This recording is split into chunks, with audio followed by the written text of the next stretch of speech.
Bumuhos ang malakas na ulan kanina sa Metro Manila. Nagdulot yan ng baha ngayong gabi sa Multinational Avenue, C5 Extension sa Parañaque. Bumaha rin sa Lower Antipolo. Ayon sa Pag-asa, mas dadalas pa ang ulan sa hapon o gabi dahil nasa transition period na tayo sa tag-ulan. Sa ngayon, easterly winds ang nakakaapekto sa malaking panig ng Pilipinas.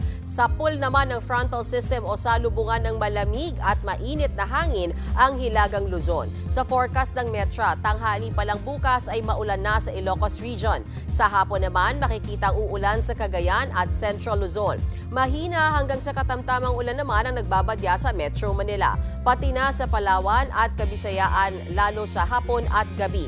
Sa tanghali naman, nakikitang uulan sa halos buong Mindanao hanggang gabi yan, kaya ingat sa banta ng pagbaha at landslides. Mga kapatid, may Los Baños po. Huwag magpauli sa mga balita at impormasyong dapat ninyong malaman. Para sa mas malawak na balitaan at diskusyon, mag-follow at mag-subscribe sa social media pages ng News 5.